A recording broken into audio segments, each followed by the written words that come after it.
বিসমিল্লাহির রহমানির রহিম। প্রিয় সেকেন্ড ইয়ার শিক্ষার্থীবৃন্দ, আজকে আমি তোমাদের বিজনেস ম্যাথের সেট থিওরি থেকে একটি ক্লাস নিচ্ছি। আমি আগে প্রশ্নটা পড়িয়ে তারপরে সলিউশনে যাচ্ছি।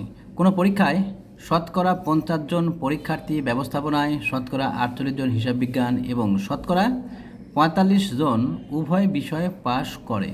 যদি 30 জন উভয় বিষয়ে ফেল করে তবে মোট পরীক্ষার্থীর সংখ্যা কত? মোট পরীক্ষার্থীর সংখ্যা কত এটা আমাদের বের করতে বলেছে।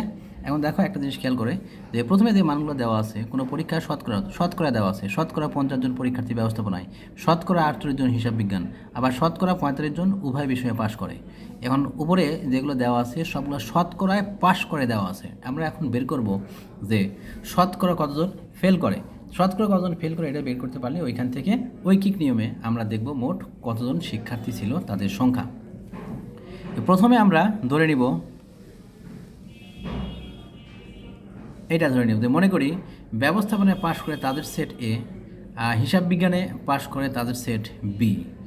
এখানে যেহেতু শতকরা সবগুলো মান দেওয়া আছে, সুতরাং নাম্বার অফ ইউ বা সার্বিক সেটের পরিমাণটা আসবে কত? 100%। তো ওইটা আমরা এখন লিখছি। এখানে নাম্বার অফ ইউ সমান কত? 100%। নাম্বার অফ এ মানে হিসাব বিজ্ঞান ব্যবস্থাপনায় পাশ করে 50% বলে দিয়েছে, যে নাম্বার অফ এ সমান 50%। তারপর বলেছে এটা যে হিসাব বিজ্ঞানে পাশ করে 48%, নাম্বার অফ বি সমান 48।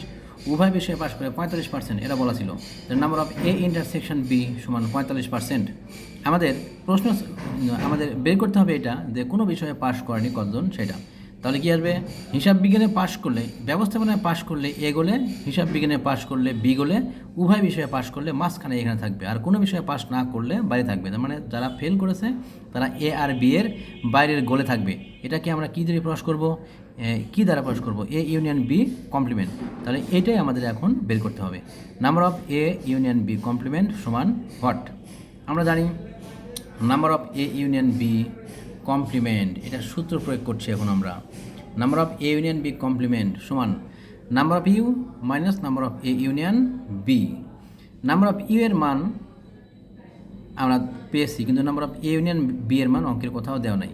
এ ইউনিয়ন বিকে আমরা আবার এই জন্য সূত্রে ভেঙে নিব। এ ইউনিয়ন বিকে সূত্রে ভাঙলে আসবে কি? Number of A plus number of B minus number of A intersection B. এখন সবগুলো মান আমরা দেখতে পাচ্ছি উপরে দেওয়াই আছে, এই মানগুলো সিরিয়ালি এখন বসিয়ে দেবো। নাম্বার অফ ইউ এর মান কত ছিল? নাম্বার অফ ইউ ছিল 100%। আমরা এখানে অবশ্যই পার্সেন্ট চিহ্ন ব্যবহার করব। Number of U 100%, number of এর মান 50%, number of B 48%, number of A intersection B 45%।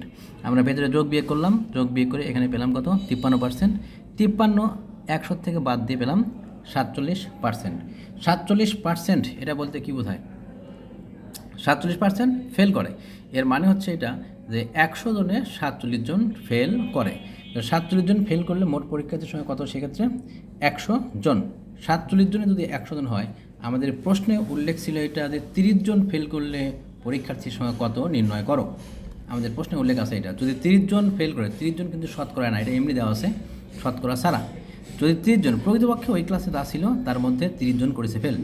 আমরা একটু আগে যে তথ্যগুলো দেওয়া ছিল উপরে পাশ করে সেই পাশ করার তথ্য থেকে একটু আগে বের করলাম কি শতকরা কতজন ফেল করে তাদের সংখ্যা।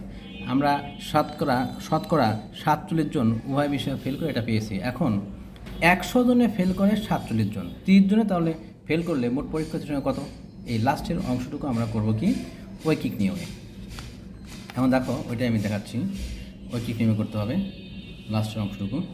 আমরা লিখবো এরকমভাবে যে 47 জন ফেল করলে মোট পরীক্ষার্থীর সংখ্যা 100 জন।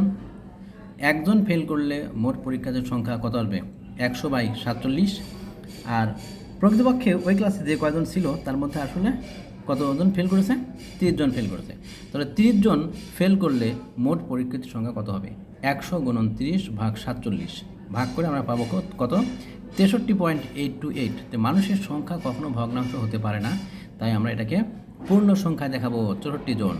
তাহলে এখান থেকে পেয়ে গেলাম মোট পরীক্ষার্থীর সংখ্যা 64 জন। এটাই হচ্ছে আমাদের অ্যান্সার।